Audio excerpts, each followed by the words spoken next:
بسم اللہ الرحمن الرحیم۔ عورت کے لیے ملازمت کرنا جائز ہے یا نہیں ہے؟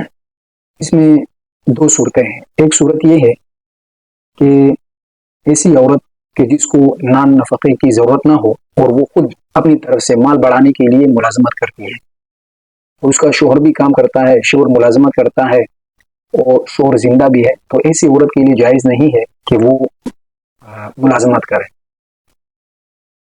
دوسری صورت یہ ہے کہ ہر ایسی عورت کہ اس کا شوہر نہ ہو یا بھائی نہ ہو یا اولاد نہ ہو یا اس کا والد نہ ہو، کہ اس کے سر پر کوئی ایسا بندہ نہ ہو کہ وہ اس کے اخراجات کو پورا کر سکے، اس کے نان نفقے کو پورا کر سکے، تو ایسی عورت کے لیے پھر ملازمت کرنا جائز ہے۔ تو اس کے لیے علماء نے چند شرائط لکھے ہیں کہ ان شرائط کے ساتھ عورت ملازمت کر سکتی ہے۔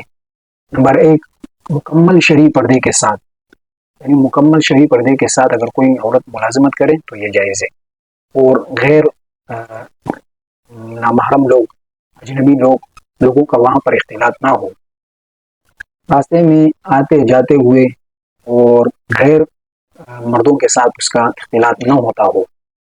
دوسری شرط یہ ہے گھر پر رہتے ہوئے اس کا کوئی ذریعہ معاش نہ ہو اس کے علاوہ، تو اس شرائط کے ساتھ پھر وہ ملازمت کر سکتی ہے۔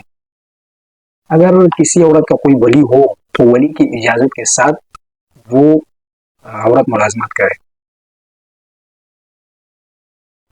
اور اگر اس کی کوئی شوہر موجود ہو اور عورت شادی شدہ ہو تو اس کے لیے شوہر کی اجازت ضروری ہے۔